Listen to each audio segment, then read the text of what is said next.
বারংবার ধূসর ভাইয়ের মুখ মনে পড়ে। ধূসরের নিরাপত্তার অনুভূতি ঝলকে ওঠে। ততই যেন এই পরিবেশ ইচ্ছের কাছে বিষাক্ত হয়ে ওঠে। ধূসরের শেষ আলিঙ্গন, শেষ কথা, শেষ হাসি, সব যেন একটা দেয়াল হয়ে দাঁড়াতে চায় আফরানের সামনে।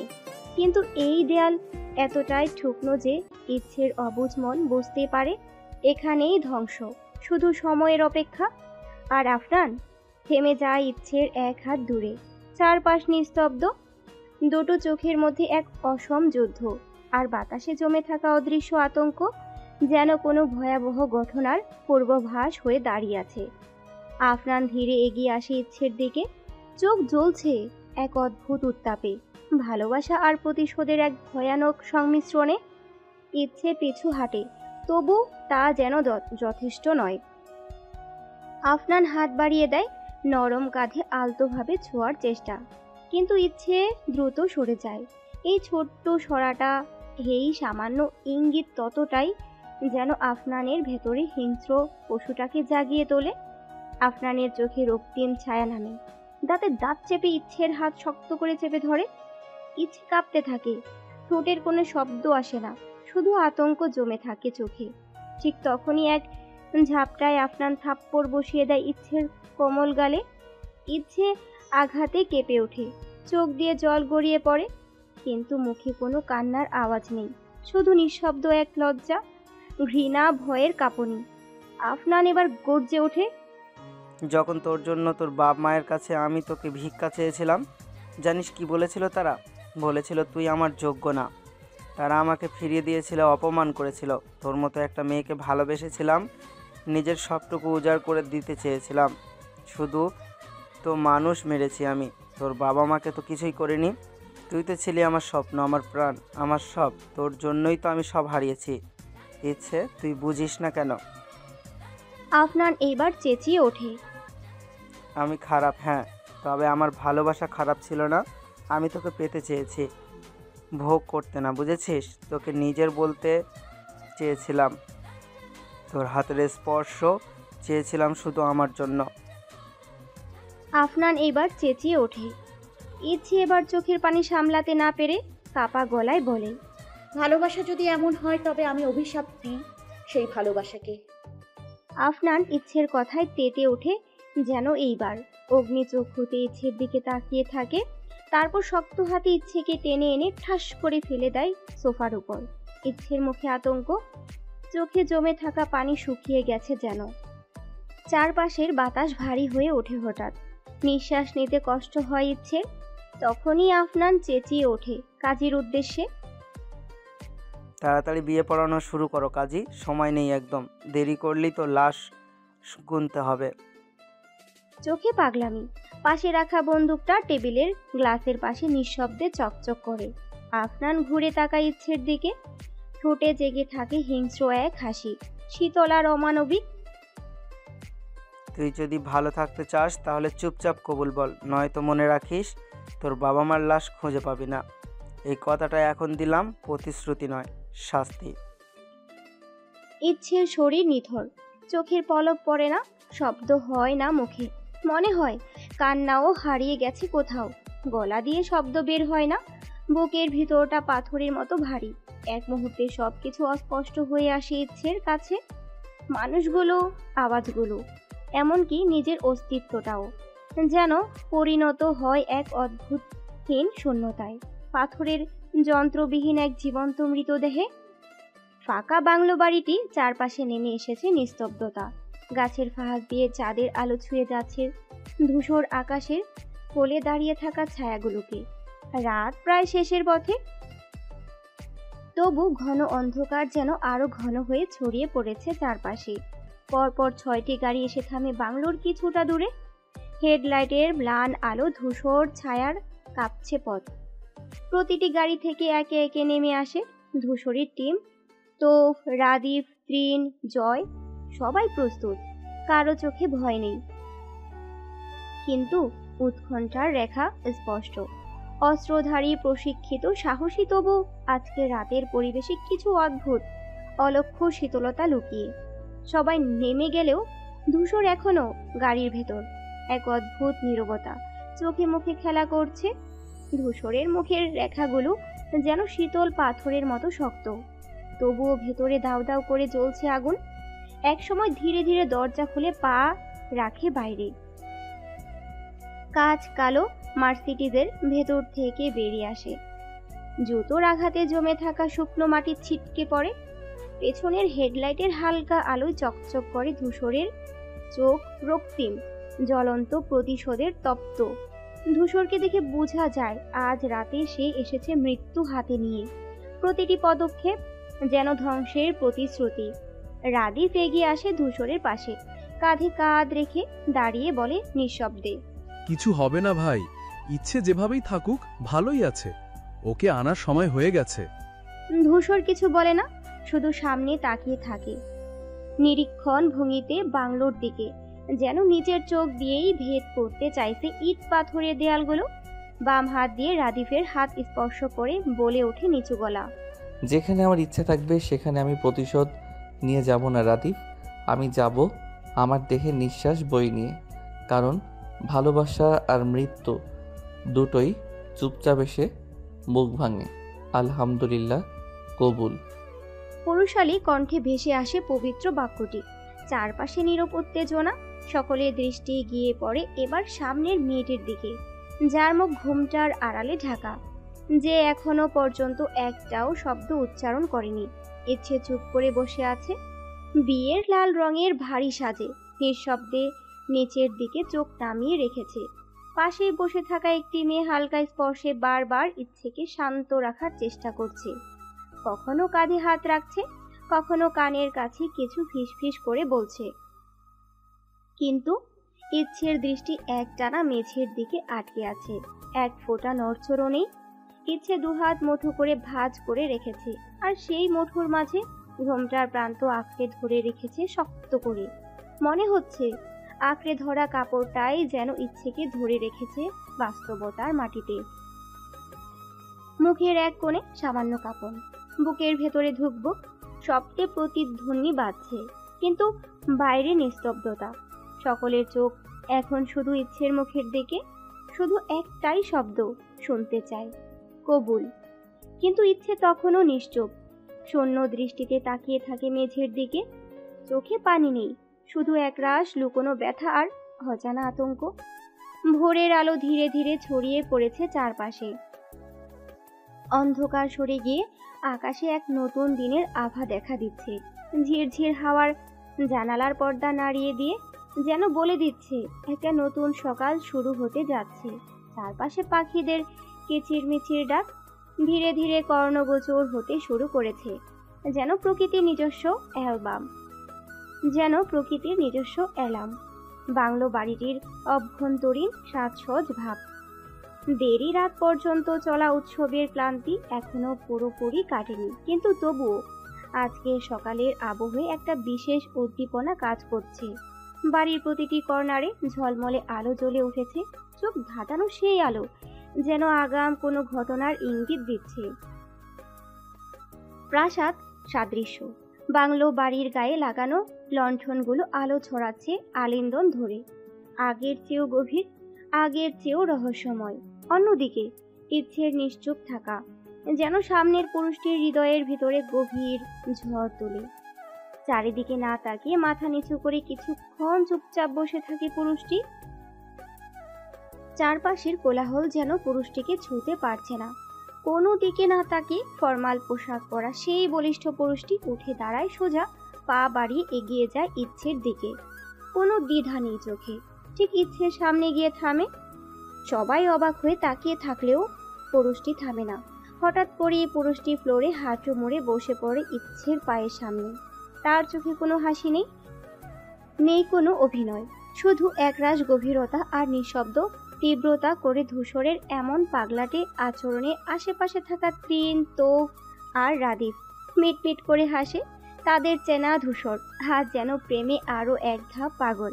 তবে ইচ্ছের এক পাশে বসা ঈশিতা চমকে ওঠে, মুখটা লাল করে লজ্জায় আস্তে করে ওঠে, দাঁড়িয়ে সরে পড়ে পাশ থেকে। ইচ্ছে এখনো নির্বাক, কেবল নিঃশ্বাস ফেলছে একটানা ধীরে। ইচ্ছের বুকের ভেতর যেন শব্দ সব শব্দ আটকে গেছে। চোখে জমে ওঠে একরাশ বিষময়। কোনো কিছুর দিকে না তাকিয়ে ইচ্ছের হাত দুখানা ধূসর নিজের মুঠোয় পুড়ে ফেলে। ইচ্ছের নরম কোমল হাত দুটো ধূসরের বলিষ্ঠ শক্তপোক্ত হাতের মধ্যে জড়িয়ে আছে এখন এক ধরনের অধিকার মিশ্রিত সংবেদনশীলতা, যেন ঝরে পড়ে ধূসরের স্পর্শ থেকে। চারপাশে শব্দ যেন থেমে গেছে, শুধু হৃদস্পন্দনের টুকটাক আওয়াজ আর ধূসরের এক গভীর শ্বাস। ধূসর চোখের কোণে জমে ওঠা লালিমা নিয়ে ইচ্ছের দিকে তাকিয়ে এক গভীর কণ্ঠস্বরে বলে ওঠে, ঘুরি, আমায় কি তুই বিয়ে করবি না? এই তো এতক্ষণ আমার বুকে মুখ গুজে কাঁদলি, পুরো বুকটা ভিজে গেল তোর চোখের পানিতে। তাহলে কেন কবুল বলছিস না? মামনির কথা মনে পড়ছে? প্লিজ লক্ষ্মীটি, আমার সবটুকু তোর কাছে আজ রেখে দিচ্ছি, শুধু একবার কবুল বল, তারপরই আমরা রওনা দেব একসাথে। ধূসরের কণ্ঠে যেন অসহায় প্রেমিকের আকুতি, এক অব্যক্ত কান্না লুকিয়ে আছে সেখানে, যা কেবল ইচ্ছের হৃদয়ের অনুভব করতে পারে। ইচ্ছে ধীরে ধীরে চোখ তুলে তাকায়, আর ঠিক তখনই ধূসরের চোখের সেই অদ্ভুত লালচে ছায়া দেখে, যেন অঝোর বৃষ্টির আগে আকাশের কোণে জমে ওঠা কালো মেঘ দহন আর অশ্রুর এক অদ্ভুত সমান্তরলতা। ধূসরের চোখে তাকিয়ে ইচ্ছে বুঝতে পারে এই মুহূর্তে মানুষটা শুধু তার ভালোবাসা চাইছে না, চাইছে তার সঙ্গ, তার সাহস আর এক চিরস্থায়ী প্রতিশ্রুতি, যে প্রতিজ্ঞা একবার দিলে আর পেছনে তাকানো যাবে না। ঈশিতা খুনসুটি ভরা চোখে ইচ্ছের দিকে তাকিয়ে ভাইয়ের হয়ে বলে ওঠে, ইচ্ছে, তাড়াতাড়ি বলে ফেলতো কবুল, আমার আর তর্স হয় না, তোকে ভাবি বলে ডাকবো, কি মজা বল। পাশে দাঁড়িয়ে একে একে রাদীপ, জয়, তো সবার মুখে চাপা উত্তেজনা আর হাসি।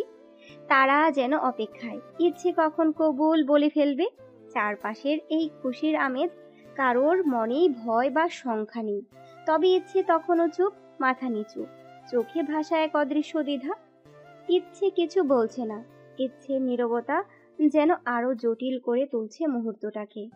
ধূসর এখন বসে আছে ফ্লোরে, ইচ্ছের চুপ করে থাকা যেন ধূসরের ভেতরকার সব আশাটাকে টুকরো টুকরো করে দিচ্ছে।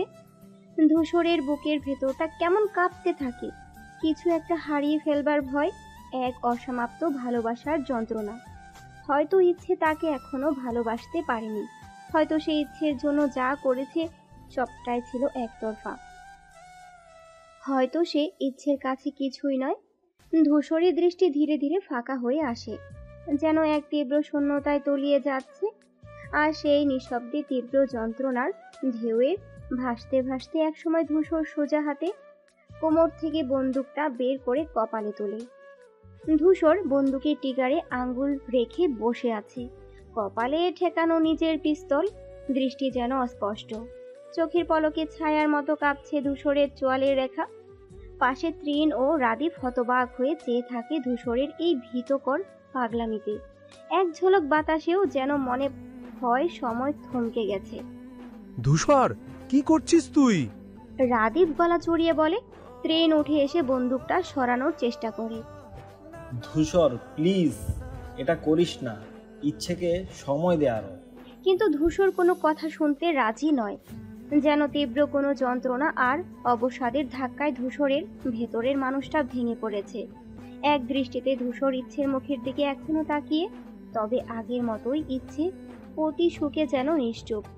ধূসর ধীরে ধীরে পিস্তলটা নিজের কপালে তুলে আবার বলে, ইচ্ছে, তুই যদি আমার না হোস তাহলে আমি তোর থেকে নিজেকে চিরতরে সরিয়ে নেব। আমি নিজেকে তোর নাগালের বাইরে পাঠিয়ে দেব, এমন দূরে যেখান থেকে আর কোনো দিন ফিরে আসবো না। কণ্ঠে যেন মৃত্যু আর ভালোবাসার একসাথে অস্তিত্ব, ভয়ের চেয়েও গভীর কষ্ট। আর ঠিক তখনই ভাইয়া, না না না, প্লিজ। কাঁদতে কাঁদতে ইচ্ছে বসা অবস্থাতেই ধূসরের বুকে ঘুমড়ি খেয়ে পড়ে। ইচ্ছে নিজের হাত দুটি শক্ত করে জড়িয়ে ধরে ধূসরের পিঠের উপর, চোখে অশ্রু, মুখে অনুরোধের ঝড়। আমি বিয়ে করব আপনাকে, দয়া করে এমন পাগলামি করবেন না। আমি বাঁচতে পারবো না আপনাকে ছাড়া, পারবো না, আমি ভেঙে যাব ধূসর ভাই, আপনি ছাড়া আমি অসম্পূর্ণ। ইচ্ছের কণ্ঠস্বর কাঁপে, শরীর কাঁপে, চোখের জল তীব্রভাবে ছুটে আসে। ধূসর স্তব্ধ হয়ে তাকিয়ে থাকে ইচ্ছের মুখে। ধূসরের চোখেও পানি জমে। ট্রিগারের উপর রাখা আঙ্গুল ধীরে ধীরে সরে আসে। পর মুহূর্তে বন্দুকটা ফেলে দেয় পাশে। ধূসর 2 হাত বাড়ি ইচ্ছেকে নিজের বুকে গভীরে চেপে ধরে। কোনো কথা নেই, শুধু 2 ভাঙা হৃদয়ের স্তব্ধ আবেগ। একজন কাঁদছে মুক্তির আনন্দে, আর একজন কাঁদছে ভালোবাসার উপলব্ধিতে। ইচ্ছে এখনো ধূসরের বুকের ভেতর মাথা গুজে ফুপিয়ে কাঁদছে, যেন ভাঙা মনের সমস্ত ভার ছড়িয়ে দিচ্ছে সেই কান্নায়। ধূসরের শার্ট ভিজে যাচ্ছে অশ্রু জলে, কিন্তু ইচ্ছে এক বিন্দু নড়ছে না, কেবল এক দৃষ্টিতে তাকিয়ে আছে ইচ্ছের মুখের দিকে। লালচে চোখ, কাঁদতে কাঁদতে ফোলা গাল, নাকটাও লাল হয়ে আছে, যেন এক টুকরো স্ট্রবেরি। ধূসর হঠাৎই নরম অথচ নেশালু কণ্ঠে ইচ্ছের কানের কাছে মুখ নিয়ে ফিস ফিস করে বলে ওঠে, এইভাবে চোখ মুখ লাল করে কাঁদলে আমি নিজেকে কন্ট্রোল করব কিভাবে বলো তো? রেড স্ট্রবেরি, প্লিজ চুপ হ। রাত কিন্তু আর নেই ফার্স্ট নাইট পালনের জন্য। ইচ্ছে থমকে যায়, চোখ বড় হয়ে যায় মুহূর্তেই। এই লোক তো একটু আগে নিজের কপালে বন্দুক তাক করেছিল, আর এখন এইভাবে? চোখের জল আটকে যায় আচমকা। কান্নার গলা যেন গিলে ফেলে ইচ্ছে। ধীরে ধীরে বলে ইচ্ছে, অসভ্য লোক। বলেই ধূসরের বুকে এক ধাক্কা দিয়ে উঠতে চায়, কিন্তু ধূসর যেন আগে থেকেই প্রস্তুত ছিল। এক ঝটকায় ইচ্ছেকে কোলে তুলে নেয় ধূসর নিজের শক্ত বাহুতে। যেন এই দুনিয়ায় ইচ্ছের জন্য সবচেয়ে নিরাপদ জায়গাটা এখন শুধু এই মানুষটার বুকে। ইচ্ছেকে কোলে নেওয়া অবস্থায় ধূসর ধীরে ধীরে গিয়ে সোফায় বসে পড়ে।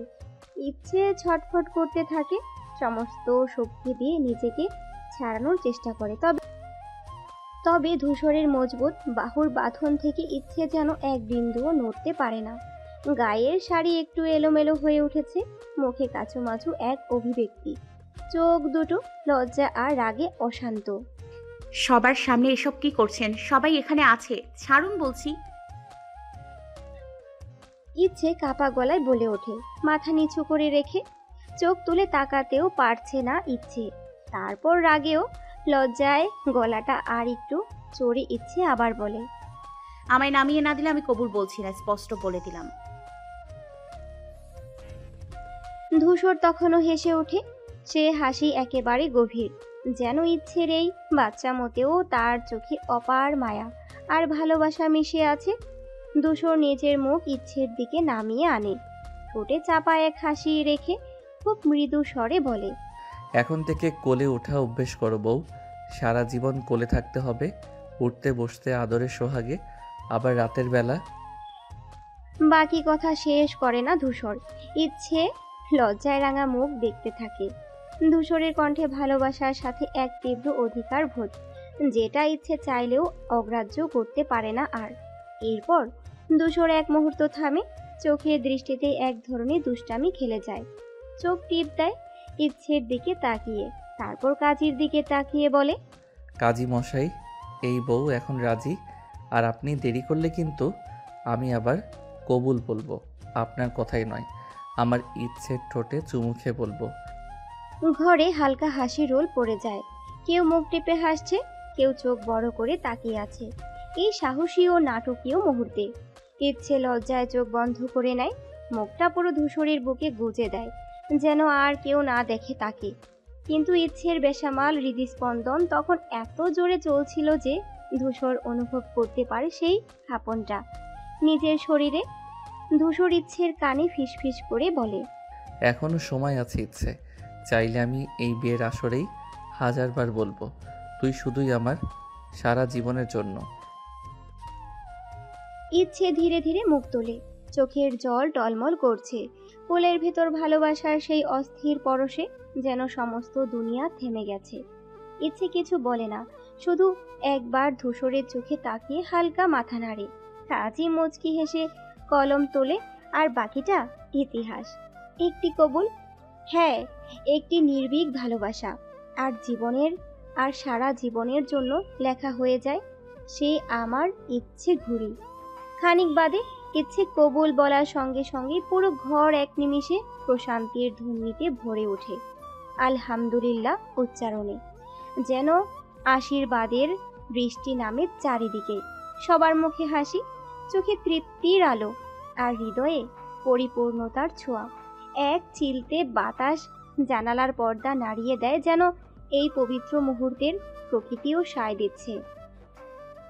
কিন্তু এই চিরাচরিত ছকের বাইরে কিছুটা ব্যতিক্রমী আচরণে ধূসর যেন নিজেকে হারিয়ে ফেলে।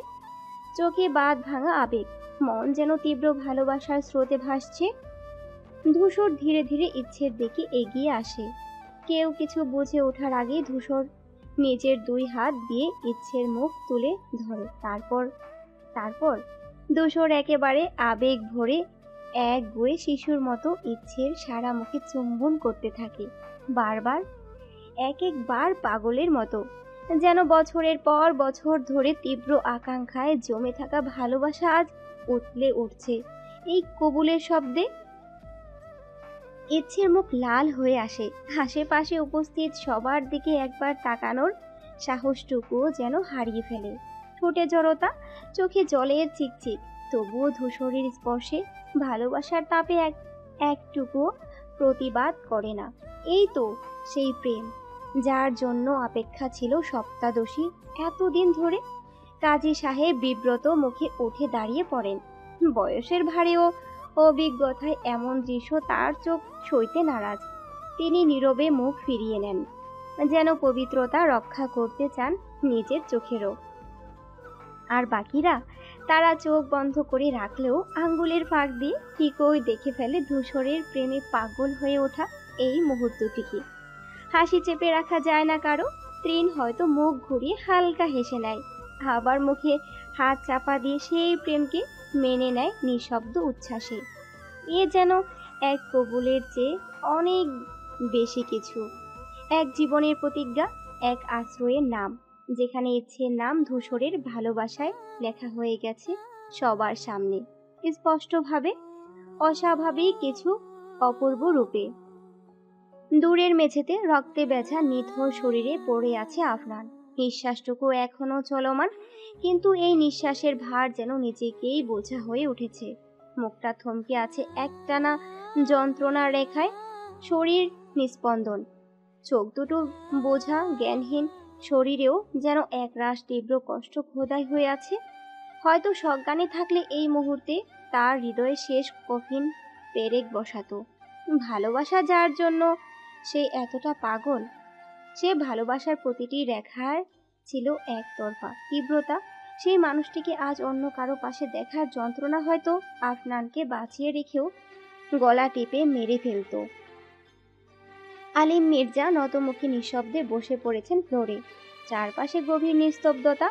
দুই তলার ওই ঘরে এখন কেবলমাত্র একজন অসহায় পিতা আর তার নিঃশেষ হয়ে আসা ছেলের উপস্থিতি।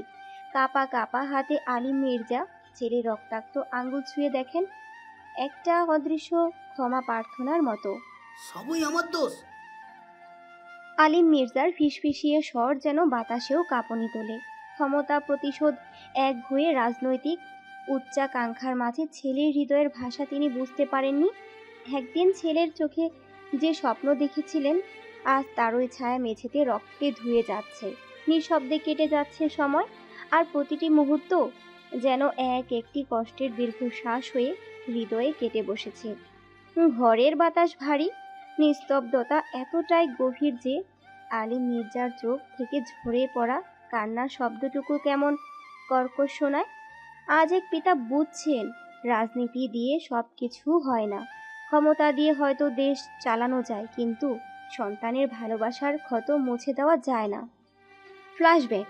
আলতো হলুদ আলোয় ভেসে থাকা ঘরটা নিস্তব্ধ।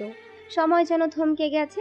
এক কোণে আধশোয়া অবস্থায় সোফার উপর নিস্পন্দন পড়ে আছে ইচ্ছে। শরীর নিস্তেজ, মুখে বিষণ্ণতার ছায়া, যেন হৃদয়ের সমস্ত রক্ত ছুঁয়ে গেছে সেই মুহূর্তে। ইচ্ছেকে জড়িয়ে ধরে বসে আছে কাজের মেয়ে আয়েশা। চোখ দুটো জলে ভেজা, রক্তিম লাল আভায় 5 আঙ্গুলের ছাপ স্পষ্ট হয়ে আছে ইচ্ছের নরম গালে। ঘরের একপাশে দাঁড়িয়ে আছে আফনান, দাঁত চেপে রেখেছে, দুই চোখে রক্ত জবার মতো আগুন। ইচ্ছের দিকে আফনানের দৃষ্টি যেন তপ্ত তীর হয়ে ছুটে যাচ্ছে। সেই নিষ্ঠুর থাপ্পড় আর বাবা মায়ের নির্মম মৃত্যুর কথা শুনে ইচ্ছে চোখের সামনে ধীরে ধীরে জ্ঞান হারিয়ে ফেলে। সেটা যেন আফনানকে ভিতর থেকে ছিন্ন ভিন্ন করে দিয়েছে। কিন্তু রাগ, তা যেন পাষাণ হয়ে বুকের ভেতর জমে আছে। বিকৃত ভালোবাসার দহন আফনানকে ছাড়ছে না। শান্ত হও আপনান। গভীর কণ্ঠে বলে ওঠে আলী মির্জা। ছেলের গায়ে হাত রেখে বোঝানোর চেষ্টা করে, চেহারায় উদ্বেগ স্পষ্ট। ভেতরে ভেতরে ঝড় বইছে, কিন্তু প্রকাশ করছে না। সেই অভ্যস্ত রাজনৈতিক সংযমে মুখ ঢাকা। ঘরের বাইরে রাত অনেক গভীর, আকাশে তারা ঝলমল করলেও চারপাশে যেন ঘুমন্ত মৃত্যু ছড়িয়ে আছে। পাহারায় থাকা আলী মির্জার লোকজন ক্লান্ত হয়ে এক পাশে দাঁড়িয়ে আছে। কারো চোখে নিদ্রা, কারো মুখে অলস হাই, তবে কারো কণ্ঠে কোনো শব্দ নেই। ইচ্ছের এখনো জ্ঞান ফেরেনি। আফনান আর দাঁড়িয়ে না থেকে ধীরে গিয়ে সোফায় বসে পড়ে। চোখ দুটি স্থির, তীব্রভাবে তাকিয়ে আছে ইচ্ছের মুখের দিকে। ধীরে ধীরে ঝুঁকে পড়ে ইচ্ছের মুখের উপর। কণ্ঠটা নিচু, ভারী ও নরম হয়ে আসে। এইভাবে ছোঁয়ার জন্য আমায় মাফ করো। তারপর কোনো দ্বিধা না রেখে সে কাজের মেয়ে আয়েশার দিকে থেকে ইচ্ছেকে ছাড়িয়ে নেয়। জ্ঞানহীন নিস্তেজ ইচ্ছেকে এক পাশ থেকে আলতো করে জড়িয়ে ধরে নিজের বুকে এনে রাখে, যেন কিছুতেই আর ইচ্ছেকে হারাতে দেবে না। আফরান এক মুহূর্ত সময় নষ্ট না করে আয়েশাকে হুকুম দেয়, পানির গ্লাস আনো এখনই।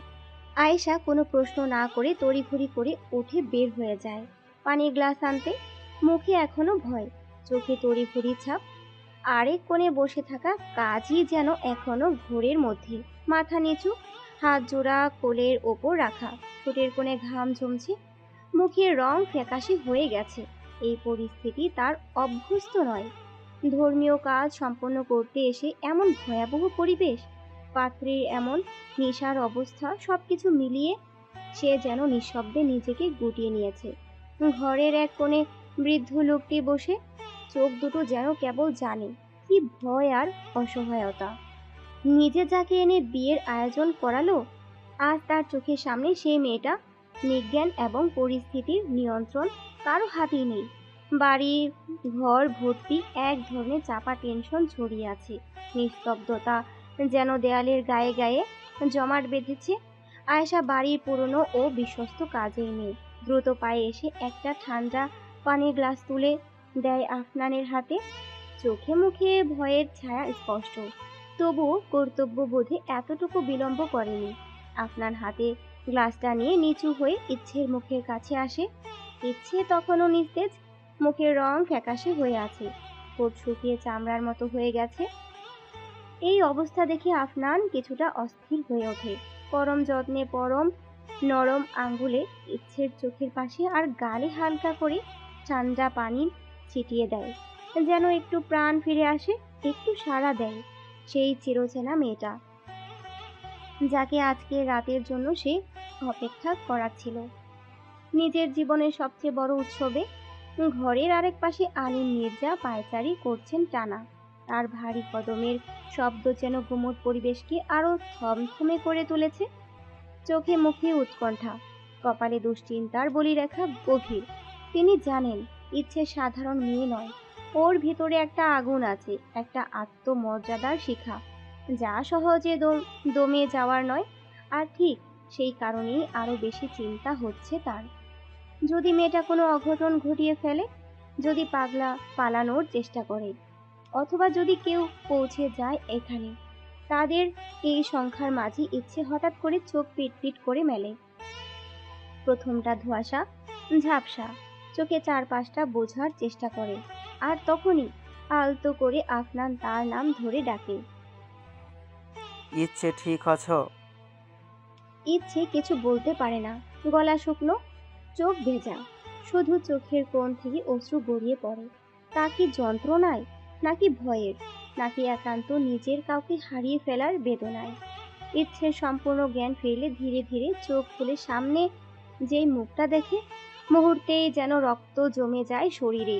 আফনান, এত কাছে, এত ভয়ঙ্কর শ্বাসরুদ্ধকর পরিস্থিতি নিয়ে ইচ্ছের পাশে বসে? ইচ্ছে অসুস্থ, শরীর ভেঙে পড়েছে, তবুও নিজের অস্বস্তিতে ভেতকার আতঙ্ক যেন সমস্ত ব্যথাকে ভুলিয়ে দেয়। ইচ্ছে নিজের ভয়ার্ত চোখ এড়িয়ে আফনানকে কাপা হাতে ঠেলে সরিয়ে দেয় ইচ্ছে। আমাকে ছেড়ে দিন দয়া করে, আমি বাড়ি যাব, করব না এই বিয়ে। ভাঙা কণ্ঠ, ভয়ের সাথে মিশে থাকা একরাশ বেদনা ইচ্ছের কণ্ঠে স্পষ্ট শোনা যায়। আফনান এতক্ষণ শান্ত থাকলেও ইচ্ছের এমন কথা শুনে যেন তার ভেতরের দাবানল জেগে ওঠে। হঠাৎ রেগে চেঁচিয়ে ওঠে, কাজী সাহেব, পড়ান বিয়ে, এখনই পড়ান, এক্ষুনি। ঘরের পরিবেশ মুহূর্তে থমথমে হয়ে যায়। আলী মির্জা নিজের কপাল চেপে ধরে ধীরে ধীরে সোফায় বসে পড়েন। চোখে মুখে স্পষ্ট অস্থিরতা। আফনানও জোর করে নিজেকে স্থির রাখার চেষ্টা করে, পাশের সোফায় বসে পড়ে, কিন্তু চোখ দুটি আগুনের মতো জ্বলছে। আয়েশা ছুটে আসে, ইচ্ছের হাত ধরে ধীরে টেনে বসিয়ে দেয় তাকে। ইচ্ছে হতবাক হয়ে তাকিয়ে থাকে চারপাশে। শরীর দুর্বল, কিন্তু চোখে এখনো সেই বাঁচার শেষ চেষ্টা। ভেতরে ভেতরে চিৎকার করছে, কিন্তু গলার শব্দ যেন আটকে গেছে। ততক্ষণে কাজী দোয়ার উচ্চারণ শুরু করে দিয়েছে। বৃদ্ধর কণ্ঠে ধীরে ধীরে ভেসে আসছে ঘরে নিস্তব্ধতায়, বিসমিল্লাহির রহমানির রহিম। ঠিক তখনই বাংলোর বাইরে এক রহস্যময় গুঞ্জন ছড়িয়ে পড়ে। মুহূর্তেই দরজায় প্রবল ধাক্কা, আর তারপর ধারাসার শব্দে দরজাটি ভেঙে পড়ে মেঝেতে। একদল অচেনা মানুষ প্রবেশ করে ভিতরে, চোখে মুখে ভয়ানক তীব্রতা, হাতে ভারী অস্ত্র। সেখানে উপস্থিত সবাই আতঙ্কে এক ধাপ পিছিয়ে আসে। ঘরে এক অজানা শীতলতা নেমে আসে যেন। ইচ্ছে ভয়ে নিজের শরীরটা আরো গুটিয়ে নেয়। আয়েশার পাশে নিঃশব্দে কাঁপতে থাকে। তবে ঠিক তখনই ইচ্ছের চোখ পড়ে ভিড়ের মধ্যে দাঁড়িয়ে থাকা সেই চেনা দৃঢ় এক পুরুষের অবয়বে। তীক্ষ্ণ চোখ, বলিষ্ঠ শরীর, গা থেকে ঝরে পড়া এক অদ্ভুত নির্ভীকতার দীপ্তি। এ যেন আর কেউ নয়, তার ধূসর ভাই। ইচ্ছে কিছুক্ষণের জন্য থমকে যায়, হৃদস্পন্দন থেমে আসে যেন, দৃষ্টি স্থির, নিঃশ্বাস থমকে। তারপর হঠাৎ নিজেকে আয়েশার আঁকড়ে ধরা বাহু থেকে ছিনিয়ে নিয়ে এক দৌড়ে ছুটে যায় ধূসরের দিকে। এই মুহূর্তে ইচ্ছের ভয় নেই, সংকোচ নেই, আছে কেবল গভীর এক নির্ভরতার টান। যেখানে দাঁড়িয়ে আছে তার ধূসর, হ্যাঁ তার ধূসর ভাই। ইচ্ছে আর এক মুহূর্ত দেরি না করে সোজা গিয়ে ধূসরকে শক্ত করে জড়িয়ে ধরে। ধূসরের কাঁধে মুখ গুজে ফুপিয়ে কাঁদতে থাকে। বুক ভেঙে কান্নার শব্দ গুমড়ে উঠে আসে ইচ্ছের গলা থেকে। যেন সব ভয়, আতঙ্ক, ভালোবাসা, কৃতজ্ঞতা মিলেমিশে একসাথে উথলে পড়েছে। কিন্তু ধূসর চুপ করে দাঁড়িয়ে আছে, পাথরের মতো নির্জীব। কোনো প্রতিক্রিয়া নেই, চোখে মুখে না আছে কোনো নড়াচড়া। ধূসরের দুই হাত ঝুলে আছে পাশে, না ইচ্ছেকে জড়িয়ে ধরছে, না দূরে সরিয়ে দিচ্ছে। ইচ্ছে কাঁদছে, আর ধূসর নির্বিকার, যেন কোনো শূন্যতায় ডুবে আছে, যেন একটা ঘুরে আটকে গেছে ধূসর। ইচ্ছের উষ্ণতা তার গায়ে, কান্নার কম্পন তার বুকের ভেতর পৌঁছালেও ধূসর যেন অনুভব করতে পারছে না কিছুই। তবে ধূসর গভীরভাবে ইচ্ছেকে দেখতে থাকে। শুধু ইচ্ছের গায়ে বিয়ের সাজ, লাল টুকটুকে শাড়ি, কপালে টিপ, গলায় হার, সবকিছুই যেন ধূসরের চোখে বিষের মতো লাগে। বুকের ভেতরটা মোচড় দিয়ে ওঠে, কিছু বলতে চায়, কিন্তু ঠোঁট নড়ে না। মুখে স্থিরতা, চোখে ক্রোধের ছায়া, আর অন্তরালে এক বুক ঘূর্ণিঝড়। অজানা এক কষ্টে ধূসর স্থির দাঁড়িয়ে থাকছে। ইচ্ছে ধূসরকে জড়িয়ে রাখলেও সে যেন ছায়ার মতো অচল, অশ্রাব্য, নির্বাক, বিষ মিশে গেছে। অন্যদিকে আফনান ধূসরের পেছনে জয়কে দেখে মুহূর্তেই স্তম্ভিত হয়ে পড়ে। ঠোঁট কাঁপে, গলার স্বর হারিয়ে ফেলে কিছুক্ষণের জন্য। তার মনে হয় যেন সবকিছু ছিন্ন ভিন্ন হয়ে যাচ্ছে চোখের সামনে। যেখানে ধূসর দাঁড়িয়ে আছে পাহাড়ের মতো দৃঢ় হয়ে, আর জয়, সেই জয় যাকে ওরা ভেবেছিল এখনো সুখী দাম্পত্যের সন্ধ্যা বরণে ব্যস্ত, সে আজ দাঁড়িয়ে আছে সত্যের পক্ষে, চোখে আগুনের মতন দৃষ্টি নিয়ে। আলী মির্জাও চোখ পড়ে জয়ের দিকে। নিজ ভাইয়ের ছেলেকে এভাবে সামনে থেকে হঠাৎই একটা হাহাকার ছুঁয়ে যায় বুকের ভেতর। একটুখানি থেমে মাথা নিচু করে ফেললেন। তিনি লজ্জায়, অনুশোচনায় আর এক ধরনের হেরে যাওয়ার বেদনায়। আলিম মির্জা চেয়েছিলেন ইচ্ছেকে নিরাপদে মির্জা পরিবারে নিয়ে আসতে। আফনানের সঙ্গে বিয়ের মাধ্যমে পরিকল্পনা তার মনে হয়তো ন্যায্য ছিল, উদ্দেশ্য হয়তো ভালো ছিল, তবে সে ভুলে গিয়েছিল ভালোবাসা জোর করে হয় না, আর কারো জীবনকে নিজের মতো চলানোর অধিকার কারো নেই। সে বুঝে উঠতে উঠতেই তার চারপাশে সবকিছু যেন অস্পষ্ট, বিবর্ণ হয়ে যেতে থাকে। মানুষের ভিড়ের মধ্যেও নিজেকে ভীষণ একা আর শূন্য মনে হয় তার। জয়ের চোখে চোখ পড়ে আলিম মির্জার। সেখানে উপহাস নেই, শুধু একরাশ অভিমান, যেটা অনেক বড় শাস্তি হয়ে আছড়ে পড়ে আলিম মির্জার বিবেকের উপর। অন্যদিকে তখনও ইচ্ছে ফুপিয়ে কাঁদছে, কণ্ঠ ভেঙে যাচ্ছে কান্নায়। ইচ্ছে নিজের কথা শেষ করার চেষ্টা করে, যেন জীবনের সবচেয়ে গুরুত্বপূর্ণ মুহূর্তটিতে শেষবারের মতো কিছু বলা জরুরি। আমাকে নিয়ে চলুন ভাইয়া, আমি থাকবো না এখানে, দয়া করে নিয়ে চলুন। উনি আমাকে জোর করে বিয়ে দিতে চায়। বুক গুজে কান্নারত ইচ্ছে কাপা গলায় শেষ কথাটুকু বলে। ভাইয়া। ধূসরের বুকের ভেতর তখন ঝড়, পাথরের মতো নিশ্চল, চোখে দৃষ্টি তপ্ত লাভার মতো। কোনো কথা না বলে ধূসর এক মিনিটও নষ্ট না করে ইচ্ছেকে শক্ত করে জড়িয়ে ধরে। ধূসরের ভেতরটা যেন কেউ চিড়ে ফেলেছে, কিন্তু বাইরে কেউ তা বুঝতে পারছে না। ইচ্ছেকে শক্ত করে বাহুবন্ধনে নেওয়ার পর ধূসর ধীরে ধীরে মাথা ঝুঁকিয়ে ইচ্ছের কানে ফিসফিস করে বলে, হ্যাপি বার্থডে মিসেস ধূসর তালুকদার। ইচ্ছে এক মুহূর্তের জন্য স্তব্ধ, চোখ স্থির, ঠোঁট কাঁপে, কিন্তু কোনো শব্দ বের হয় না। ধূসর আবার বলে ওঠে নরম অথচ দৃঢ় কণ্ঠে, অষ্টাদশী, be prepared yourself to be mine until I die. শব্দগুলো যেন সিল করে দেয় ইচ্ছের জীবনের প্রতিটা অধ্যায়। কোনো প্রশ্ন নেই, কোনো দ্বিধা নেই, শুধু নিয়তি। ইচ্ছে খেয়াল করে আজকের তারিখ ঠিক জুনের 14, তার 18তম জন্মদিন। তবে মিসেস কেন বলল ধূসর ভাই? ভাবতে থাকে। তবে কিছু যখন মিলাতে ব্যর্থ, ইচ্ছে তখন অনুভব করতে পারে তার কাঁধে কিছু গরম ঝরে পড়ছে। ধীরে ধীরে মাথা তোলে, আর তখনই দেখে ধূসর ভাইয়ের চোখের কোণে নীরব ভারী অশ্রু। ধূসর কাঁদে না, কিন্তু আজকের এই রাত যে তার হৃদয়ে গভীরতম দেয়াল ভেঙে দিয়েছে। শব্দে নয়, অশ্রুতে লেখা হয় ভালোবাসার শপথ। ইচ্ছে হতবাক হয়ে তাকিয়ে থাকে ধূসরের দিকে, চোখে বিষময়, মনে হাজারটা প্রশ্ন। যেন মুহূর্তেই থেমে গেছে শরীরটা নিথর, কেবল হৃৎপিণ্ডটা ধুকভুক করে চলছে অবিরাম। ধূসর ইচ্ছেকে ছেড়ে দেয়, কোনো দিকে আর এক মুহূর্ত না তাকিয়ে সোজা হাঁটা দেয় আফনানের দিকে। চোখে জ্বলন্ত দৃঢ়তা, মুখে অদম্য এক প্রতিজ্ঞার ছায়া। ঠিক তখনই জয় সামনে এসে ইচ্ছেকে জড়িয়ে ধরে, শক্ত করে বুকে আগলে নেয় ইচ্ছেকে। জয় এই ছোট্ট মেয়েটাকে যেন নিজের চোখের মণির মতো আগলে রাখে। কখনো ফুফাতো বোন বলে মনে করেনি, বরং রক্তের সম্পর্ক না থাকলেও তাকে নিজের বোনের মতোই ভালোবেসেছে সব সময়। ইচ্ছেও জয়ের সান্নিধ্য নিজেকে কিছুটা নিরাপদ মনে করে, কিছুটা শান্তি খুঁজে পায়। চুপ করে থাকে, কোনো কথা না বলে ভাইয়ের বুকে মাথা রাখে। পাশে দাঁড়িয়ে তৃণ, রাদীপ, তো তাদের চোখে উদ্বেগ, অনিশ্চয়তার আর ভেতরে ভেতরে ফুটতে থাকা রাগ।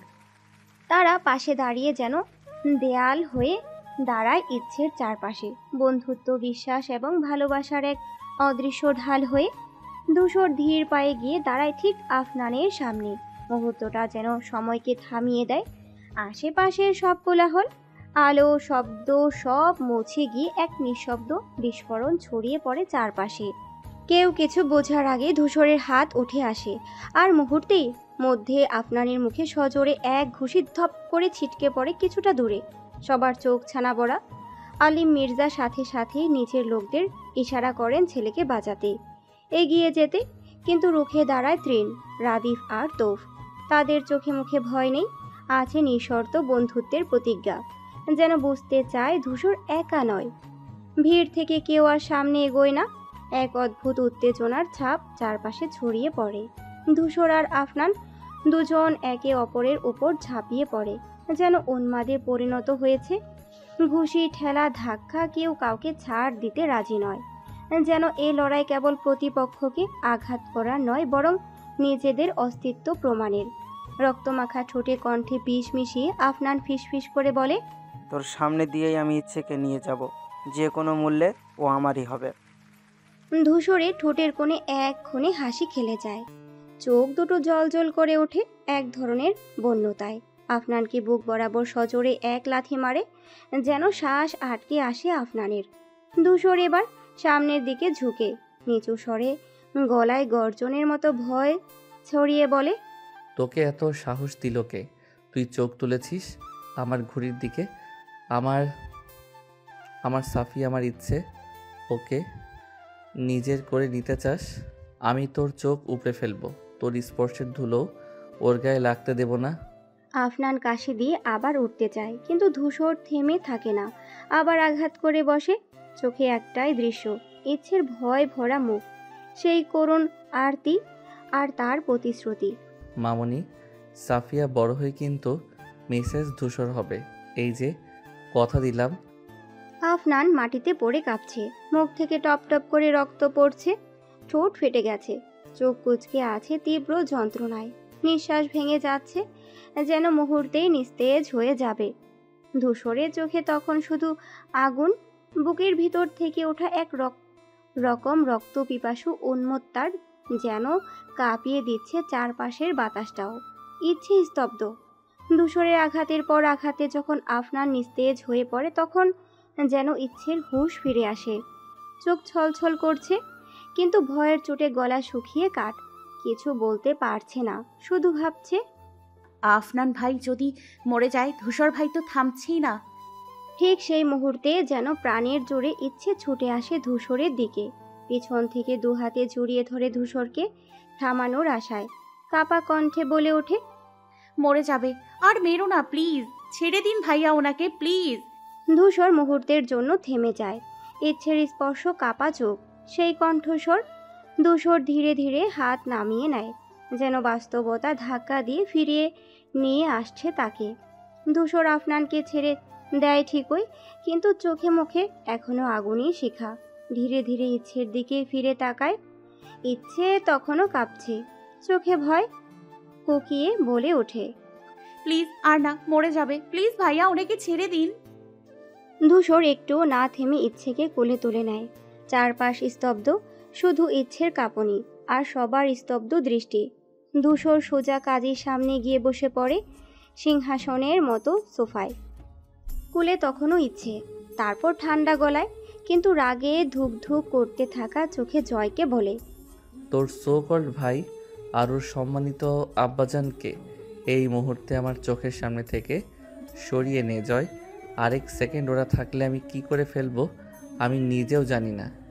আশেপাশে যারা ছিল সবাই থমকে তাকিয়ে থাকে এই দৃশ্যর দিকে, কেউ সাহস করে কিছু বলতে পারে না।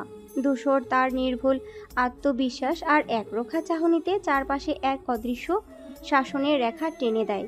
ইচ্ছের মুখে কোনো কথা নেই, কিন্তু ধূসরের চোখে এক জ্বালাময়ী ঘোষণা যেন বাজছে, এই মেয়েটাই আমার, আর আজকে রাতে পৃথিবী উল্টে গেলেও এই মেয়ে আমার হবে।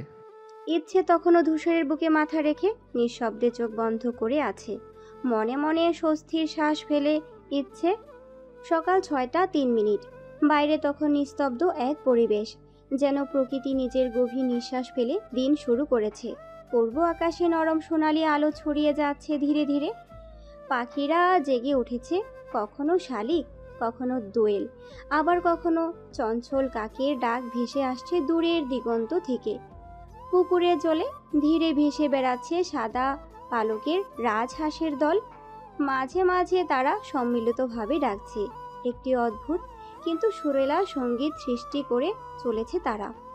মির্জা বাড়ির আঙিনায় বিশাল শিউরি গাছটি যেন রাতে তার সমস্ত ফুল ঝরিয়ে দিয়েছে।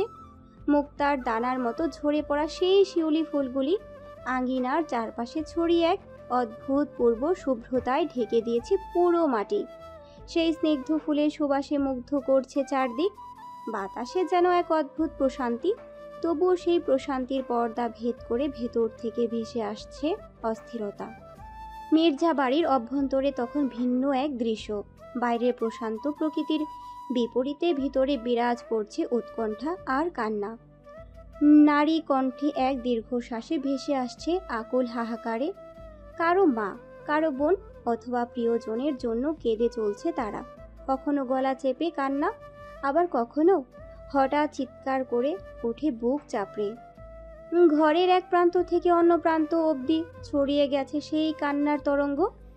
বাড়ির পুরুষরা একে একে জড়ো হচ্ছে, কেউ মাথা নিচু করে বসে, কেউ বা পায়চারি করছে নীরবে, কেউ ফোনে কথা বলছে উৎকণ্ঠার কণ্ঠে। আর সেই সব কিছুর মাঝখানে এক অজানা আশঙ্কা ধীরে ধীরে পেঁচিয়ে ধরেছে এই রাজকীয় বাড়িটিকে। যেন একটা নিঃশব্দ ঝড় তার আগমনের বার্তা দিয়ে যাচ্ছে এই শান্ত সকালেই। রোকসানা মেয়েকে এক ঝলকে দেখে নিজেকে আর শান্ত রাখতে পারে না। এক রাতের আতঙ্ক, উৎকণ্ঠা, শূন্যতা সব একত্র হয়ে বুক ফাটানো কাঁদনে পরিণত হয়। ইচ্ছেকে শক্ত করে জড়িয়ে ধরে বারবার বলে, তুই ভালো আছিস মা? তোর কিছু হয়নি তো? তোর কিছু হলে আমি বাঁচতাম না। আর ইচ্ছে মায়ের সান্নিধ্য এসে যেন সমস্ত শক্তি হারিয়ে ফেলে। বুকের ভেতরে জমে থাকা ভয়, লজ্জা, দুঃস্বপ্ন একসাথে ঝরে পড়ে অশ্রু হয়ে। ইচ্ছেও কাঁদতে কাঁদতে বলে, আমি ঠিক আছি মা, আমি ঠিক আছি। দূরে একটু আড়ালে দাঁড়িয়ে ইনায়েত ও রফিক তালুকদার চোখে এক ধরনের কঠোর দৃষ্টিতে তাকিয়ে আছে হৈমন্তী ও ধূসরের দিকে। তাদের মুখভঙ্গিতে অসন্তোষ আর সন্দেহ স্পষ্ট। ঠিক তখনই হৈমন্তী ধীরে ধীরে এগিয়ে আসে ধূসরের দিকে। কোনো কথা নয়, কোনো ভূমিকা নয়, এক ঝটকায় ধূসরের গালে সজোরে এক থাপ্পড় বসিয়ে দেয়। এমন ভাবে যেন সব রাগ, অভিমান, অসহায়তা সবকিছু সেই এক চড়ে ঢেলে দেয়। হঠাৎ ছন্দপতন ঘটে যায় পরিবেশে। রোকসানা আর ইচ্ছে থমকে যায় হৈমন্তীর এমন কাণ্ডে। ইচ্ছে মাথা তুলে তাকিয়ে দেখে ধূসরের গাল লাল হয়ে উঠেছে, কিন্তু চোখে কোনো প্রতিক্রিয়া নেই, শুধু গভীর নীরব এক দৃষ্টি, যা কিনা কারো চোখ এড়িয়ে যায় না। আলো আধারিতে ভরা ঘরের এক কোণে দাঁড়িয়ে ধূসর, চোখে রাজ্যের ক্লান্তি, হৃদয়ে ঝড়। এমন সময় ওপাশ থেকে হৈমন্তীর ভারী কণ্ঠে কথাগুলো শোনা যায়, কিন্তু কণ্ঠে অভিমান নয়, যেন বিষময়, যেন বুক ফাটা যন্ত্রণা। তুমি ইচ্ছেকে উদ্ধার করতে গিয়েছিলে ধূসর, তাহলে কেন বিয়ে করলে? চোখ বিঝে ওঠে হৈমন্তীর, ঠোঁট কাঁপে। তুমি কি একবারও মনে করোনি তোমার বাবা মা এখনো বেঁচে আছে, আমরা আছি ধূসর, আমাদের মান সম্মান, আমাদের সমাজ, কিছুই মনে পড়লো না তোমার? ধূসর চুপ করে থাকে, বুকের ভেতর আগুন জ্বললেও ঠোঁট থেমে থাকে। অনেক কিছু বলতে চায়, কিন্তু মাকে ঠিক এমন সময়ে ভেঙে দিতে চায় না ধূসর। তবু সেই নীরবতা ভেঙে ফেলে হৈমন্তী নিজেই। এবার আর্তনাদের মতো গর্জে ওঠে, ইচ্ছেকে ডিভোর্স দেবে। আমি মীরাকে কথা দিয়েছি তোমার বিয়ে ওর সাথেই হবে। আমি এই বিয়ে মানি না ধূসর, কিছুতেই না। ধূসরের চোখ মুহূর্তেই লাল হয়ে যায় মায়ের এমন কথায়, যেন চোখের সামনে কেউ তার অস্তিত্বকে অস্বীকার করেছে। বুক ধক করে ওঠে, শরীরের রক্ত যেন এক ঝটকায় মাথায় উঠে আসে। তীব্র রাগে দাঁত চেপে ধূসর এক পায়ে গিয়ে যায়, গলায় দম চাপা গর্জন। আমার দেহে প্রাণ থাকা অবস্থায় আমি ইচ্ছাকে কখনই ছাড়বো না মা, কখনো না। ধূসরের গলা কাঁপে, কিন্তু কণ্ঠে নিঃসংশয় দৃঢ়তা। তুমি সব পারো ভুলে যেতে, আমি না। আমি তাকে ভালোবাসি, শুধু আজ থেকে না, মরণের আগ পর্যন্ত। আর আমার মরণ হবে তখনই, যেদিন ওর চোখে আমার জন্য এক ফোঁটা অনুভব থাকবে না। ধূসর একটানা বলে চলে, চোখে পানি জমলেও কণ্ঠে কোনো ভাঙন নেই। ইচ্ছেকে আমি শুধু ভালোবাসি না, আমি জানি, আমি তাকে বুঝি, আমি তাকে নিঃস্বার্থভাবে চাই। ইচ্ছে আমারই থাকবে। এই ভালোবাসার ওপর কেউ রাজনীতি খেলার চেষ্টা করলেই আমি সে রাজনীতিকেও শেষ করে দেব। ঘরে নেমে আসে নিস্তব্ধতা, শুধু ধূসরের শ্বাস প্রশ্বাস, যেন তীব্র কোনো যুদ্ধের শেষ ধ্বনি। হৈমন্তী কিছুক্ষণ নীরব তাকিয়ে থাকে। ছেলের চোখে চোখে ছিল না কোনো অহংকার, ছিল না হুমকি, ছিল শুধু অভিমানে ভেজা তীব্র ভালোবাসার সুর। ইনায়েত তালুকদার একদম গম্ভীর গলায় বলে ওঠেন, এমন সময়, হৈমন্তী, এসব বিষয়ে আর তুমি ভেবে কোনো লাভ নেই। ঘরের মেয়ে ঘরে থাকাই তো সর্বোত্তম। আমাদের এই সিদ্ধান্তই সবার মঙ্গল বয়ে আনবে। ইনায়েত সাহেবের কণ্ঠে ছিল একরকম স্থিরতা, যেন অনেক ভেবেচিন্তে কথা বলছেন। রফিক সাহেব সরাসরি কিছু না বললেও মুখবয়ব বলেছেন তিনি সন্তুষ্ট, এই সম্পর্কটা তারও পছন্দ হয়েছে। কিন্তু হৈমন্তী তালুকদার সেই কথাগুলো শুনে স্তব্ধ হয়ে পড়ে। কিছুক্ষণ চুপ থেকে ঠান্ডা স্বরে বলে উঠলেন, তাহলে বুঝলাম আমার মতামতের এখানে কোনো মূল্যই নেই। আমার ইচ্ছা, আমার আপত্তি সবই অবান্তর। চোখে মুখে বিষময়, ক্ষোভ আর হতাশার ছায়া নিয়ে ধীরে ধীরে আবার বললেন হৈমন্তী, তোমরা তাহলে সত্যি মনে করো আমার কোনো মতামতের প্রয়োজন নেই? আমি কেবল এই পরিবারের একজন স্ত্রী, যার কাজ কেবল চুপ করে সিদ্ধান্ত মেনে নেওয়া। আমার ছেলে আমার আদরের ছেলে, তার জীবনের সবচেয়ে গুরুত্বপূর্ণ সিদ্ধান্ত নিতে যাচ্ছে, আর সেখানেও আমার এইটুকু বলার অধিকার নেই। কণ্ঠে ছিল এক গভীর আক্ষেপের সুর, কিন্তু চোখ দুটি জ্বলছিল অভিমানে। তারপর নিজেকে আর সামলাতে না পেরে দৃঢ় কণ্ঠে বলে ওঠে নিজের স্বামীর উদ্দেশ্যে, এখানে আমি আর এক মুহূর্ত থাকতে পারবো না। ঈশিতার বাবা, আপনি দয়া করে দ্রুত গাড়ির ব্যবস্থা করুন। আমি আজই বাড়ি ফিরতে চাই, এখনই। এই বলে রাগে, অভিমানে আর অপমানে হনহন করে ঘরের ভেতরে ঢুকে পড়েন হৈমন্তী। দরজাটা ভেতর থেকে ধপ করে বন্ধ করে ফেলে। বাইরে রয়ে গেল নীরবতা, আর ইনায়েত তালুকদারের মুখে এক নিঃশব্দ উত্তাপ। এত সবের মধ্যে নীরব হয়ে বসে আছেন রুস্তম মির্জা। বাইরে বিশৃঙ্খলা, চারিদিকে চিৎকার, কান্না আর উত্তেজনার মাঝেও যেন একা তিনি ডুবে আছেন নিজের গভীর চিন্তায়। চোখের নিচে কালশিটে দাগ, কপালে ভাঁজ, গাল ভর্তি ক্লান্তির ছাপ, সব মিলিয়ে রুস্তম মির্জা যেন এক জ্যান্ত প্রশ্নবোধক চিহ্ন হয়ে বসে আছেন ঘরের এক কোণে। চোখে কোনো রাগ নেই, অভিমানও না আছে, কেবল এক ধরনের বিষণ্ণতা। নিজের ছেলের বিয়ে, জীবনের সবচেয়ে আনন্দময় মুহূর্তগুলো একটি, যেখানে তিনি চেয়েছিলেন হাস্য উজ্জ্বল মুখে অতিথিদের পাশে দাঁড়াতে, ছবি তুলতে, নাচে গানে মাতোয়ারা হতে। সেই আনন্দ আজ বিষাদে পরিণত হয়েছে। আর এই বিষাদের উৎস কেউ আর নয়, স্বয়ং তার রক্তের সম্পর্কের মানুষ আলিম মির্জা। ভাগ্নির ওপর এমন অমানবিক আক্রমণ, এমন নোংরা ষড়যন্ত্র যে নিজের ওই ভাই করে, তার রুস্তম মির্জার পক্ষে মেনে নেওয়া দুর্বিষহ। তার নিজের পেটের ভাই না হলেও রক্তের সম্পর্কে কাছের মানুষ তো ছিল। সেই মানুষ কিভাবে এতটা নিষ্ঠুর হতে পারে? কিভাবে নিজের ওই রক্ত, নিজের ওই আত্মীয়ের জীবনে এমন কালো অধ্যায় রচনা করতে পারে? বারবার এই প্রশ্নগুলো ঘুরিয়ে ফিরিয়ে আসছে তার মাথায়।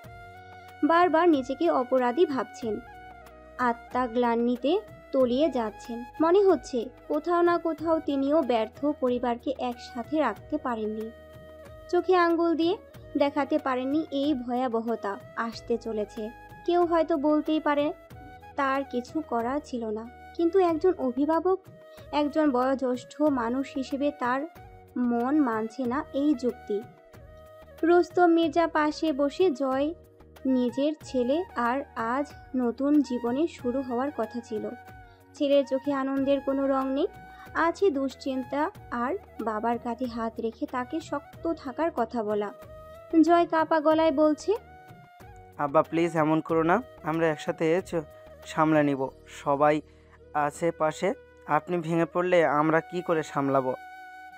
রুস্তম মির্জার স্ত্রী জাকিয়া মির্জার চোখে জল টলমল করছে, অথচ চোখে এক কঠিন শক্তি নিয়ে তিনি রোকসানা আর ইচ্ছের পাশে বসে আছেন, যেন মা হয়ে সমস্ত যন্ত্রণা নিজে গিলে অন্যদের মমতায় জড়িয়ে রাখতে চায়। তিনি বললেন, কান্না থামাও সানা, যা হওয়ার হয়ে গেছে, আমরা এখন একসাথে, এটাই বড় কথা। মির্জা ভাই যা করেছে তার বিচার হবে, কিন্তু তোমরা ভেঙে পড়লে চলবে না, আমাদের এখন নতুনভাবে শুরু করতে হবে। রোকসানা ঠোঁট কামড়ে কান্না চেপে রাখছেন, আর ইচ্ছে চুপচাপ বসে আছে মাথা নিচু, চোখ দুটি লাল, যেন সব কিছুর পরেও তার নিজের কোনো অনুভব নেই, শুধু এক অপার শূন্যতা ঘিরে রেখেছে তাকে। জাকিয়ার কথাগুলো যেন কানে ঢুকছে ঠিকই, কিন্তু হৃদয়ে পৌঁছাতে পারছে না। পুরো বাড়িটা তখন কেমন নিঃশব্দ হয়ে গেছে। বাইরে যত গলাবাজি, উত্তেজনা, প্রশ্ন আর উত্তর, ভেতরে ততটা ভারী এক নিস্তব্ধতা, যেন চারপাশে শোকের ছায়া ছড়িয়ে পড়েছে। এমন একটি পরিবার যারা এক সময় সুখ সম্প্রীতির প্রতীক ছিল, আজ সেখানে বিশ্বাসের ভাঙন, রক্তের বিশ্বাসঘাতকতা আর নীরব কান্না। রুস্তম মির্জা মাথা নিচু করে ফিসফিসিয়ে বললেন, আমি তো ভাবতেই পারিনি আমাদের ঘরেই এমন এক ভয়ঙ্কর সাপ লুকিয়েছিল। জয় তার বাবার হাত চেপে ধরে বলে, আব্বা, আপনি আমাদের শক্তি, আপনি ভেঙে পড়লে আমরা হারিয়ে যাব। এইসবের মাঝে সময় থেমে থাকে না, বরং সময় যেন খুব ধীরে চলতে থাকে। প্রতিটি মুহূর্ত দগদগে হয়ে ওঠে, আর ইচ্ছের জন্য সবাই এক এক করে নিজের নিজের জায়গা থেকে দাঁড়াতে শুরু করে। আর রুস্তম মির্জা, তিনি তার দীর্ঘ জীবনের এক অন্ধকার অধ্যায়ের শুরু দেখেছেন, যেখানে যুদ্ধ শুধু বাইরের না, ভেতরেরও। এখন শুরু হবে প্রতিশোধ, বিচার আর সম্পর্কে নতুন করে সংজ্ঞায়ন। আকাশে ভোরের আলো ফুটে উঠেছে, তবে সূর্যের আগমন এখনো হয়নি। সারা ছাদ জুড়ে এক অদ্ভুত নিস্তব্ধতা, চারিদিকে নীরবতা। শুধু মাঝে মাঝে পাখির ডাক আর সকালের হিমেল বাতাস। সেই বাতাসে ধূসরের রেশমি চুল এলোমেলো হয়ে উঠছে। চোখে তার দূরের বাগান বাড়ির দিকে এক দৃষ্টিতে চেয়ে আছে। সেখানে দূরে কোথাও হয়তো হারিয়ে যাওয়ার সময়, কিংবা একটি নাম, ইচ্ছে। ধূসর দুই হাত পকেটে ঢুকে স্থির দাঁড়িয়ে, ঠোঁটে কোনো শব্দ নেই, চোখে হাজার শব্দ। কপাল বয়ে যাওয়া একগুচ্ছ চুল মাঝে মাঝে চোখে এসে পড়ছে, কিন্তু ধূসর তাতে কিছু মনে করছে না। এমন সময় পেছন থেকে এসে রাদীপ ধীরে ধীরে ধূসরের কাঁধে হাত রাখে। এখানে কি করছিস ধূসর? এই নীরবতা তো তোর জন্য নয়। ধূসর কিছু বলে না, বরং চোখ এখনো বাগান বাড়ির দিকে, যেন ওই বাড়িটাই ইট পাথরের ফাঁকেও সে ইচ্ছের নিঃশ্বাস খুঁজছে। রাদীপ একটু থেমে আবার বলে, সব ভুলে যা রে, তুই এখনো ওর জন্য নিজের ভেতরে শান্তিটুকু পুড়িয়ে ফেলছিস। আজ তো তোর নিজের দিন, তোর জীবনে সবচাইতে বড় পাওনা। তুই তো বলতি, যদি কখনো ইচ্ছে তোর হয়, তাহলে জীবন শুরু হবে নতুন করে। ধূসর ধীরে মুখ ঘোরায়, মুখে হাসির কোনো রেখা নেই, কিন্তু চোখে নিঃসীম দৃঢ়তা। নিচু গলায় বলে, জীবন শুরু হবার কথা ছিল ওকে নিয়ে, আর এখন শুরু নয়, আমি শেষ দেখতে এসেছি রাদীপ। রাদীপ চুপ করে যায়। এই মুহূর্তে কিছু বলার থাকে না, কেবল সূর্যের প্রথম রশ্মি তখন ছাদের এক কোণায় এসে পড়ে, আর ধূসর আকাশের দিকে তাকিয়ে থাকে, ঠিক যেমন একজন সৈনিক চায় আকাশ তার যুদ্ধের সাক্ষী হোক। শেষের আগ মুহূর্তে হয়তো শান্তি নেই, তবে যুদ্ধে থামেনি, তাও ইচ্ছে ঘুরির জন্য। ধূসর গম্ভীর মুখে পা ফেলে নিচে নামার সিঁড়ির দিকে এগিয়ে যায়। রাদীপের প্রশ্নবিদ্ধ দৃষ্টি উপেক্ষা করে। প্রতিটি ধাপে ধূসরের পায়ের ভার যেন মেঝেতে ধ্বনি তুলছে, যেন আগমনের বার্তা দিচ্ছে। পেছনে রাদীপ দাঁড়িয়ে থাকে নীরবে। ধূসর পকেটে দুই হাতে হাত ঢুকিয়ে শান্ত অথচ ধীর ভঙ্গিমায় একে একে ধাপ পেরিয়ে আসে, যেন এক সৈনিক যুদ্ধক্ষেত্রের দিকে এগিয়ে যাচ্ছে। নিচতলায় বসার ঘরে আলো হালকা কমিয়ে রাখা, অস্থির বাতাস যেন চারপাশে থমকে গেছে। সেখানে আগে থেকেই বসে আছে তৃণ, তো ধূসরের বাবা এবং চাচা, সবার মুখে এক ধরনের অস্থিরতা, চাপা টেনশন। ঘরের মাঝখানে একটা সোফায় বসে আছে রোকসানা, কোলে গুটিয়ে রাখা একটি ছোট্ট শরীর, ইচ্ছে। চোখ বন্ধ, মুখে নিস্তেজ ভাব, যেন একটাই নাম এখন সবার চিন্তার কেন্দ্রবিন্দুতে, ইচ্ছে। ধূসর ধীরে ধীরে ঘরের মাঝখানে এসে দাঁড়ায়। তার চোখ পড়ে রোকসানার কোলে নিশার পড়ে থাকা ইচ্ছের মুখে। ধূসরের দৃষ্টি ঠান্ডা, কিন্তু ভিতরে ঝড় যেন দুই চোখে স্পষ্ট। এই এক পলকের দৃষ্টিতে জমে থাকা হাজারটা অনুভূতির ছায়া পড়ে। চারপাশ নিস্তব্ধ, কারো কোনো শব্দ নেই। ধূসর তাকিয়ে থাকে নির্বাক অঞ্চল, যেন এই মুহূর্তে পৃথিবীর বাকি সব অনুপস্থিতি, কেবল ইচ্ছে আর সেই মুখোমুখি নিঃশব্দে। ধীর পায়ে ধূসর রোকসানার সামনে এসে দাঁড়ায়, যেন পৃথিবীর সমস্ত ব্যস্ততা, উত্তাপ আর গর্জন থেমে গেছে ঠিক এই এক মুহূর্তের জন্য। সোফায় বসে থাকা রোকসানার চোখে তখনও উদ্বেগ, ক্লান্তি আর একরাশ মাতৃত্বের উৎকণ্ঠা। ধূসর কোনো শব্দ না করে ধীরে ধীরে হাঁটু মুড়ে বসে পড়ে ফ্লোরে রোকসানার ঠিক সামনে, যেন নিজেকে সম্পূর্ণভাবে তুলে নেয় রোকসানার স্নেহের ছায়ায়। তারপর খুব আলতো করে, সাবধানে, যেন ভাঙা কাচের মতো স্পর্শ করছে ধূসর রোকসানার দুই হাত, নিজের হাতের মধ্যে নিয়ে নেয়। সেই মুঠোর মধ্যে অসীম সম্মান, মমতা আর হৃদয়ের এক নিঃশব্দ কাঁপন। মা আর ছেলের সম্পর্ক অনেক সময় নীরবতার মধ্যেই গভীর হয়ে ওঠে, আর এই মুহূর্ত সেই নীরবতার শ্রেষ্ঠ প্রকাশ। ধূসর মায়াবী চোখে রুকসানার চোখে চেয়ে থাকে 1 মুহূর্ত, 2 মুহূর্ত, তারপর কাপা গলায় বলে ওঠে,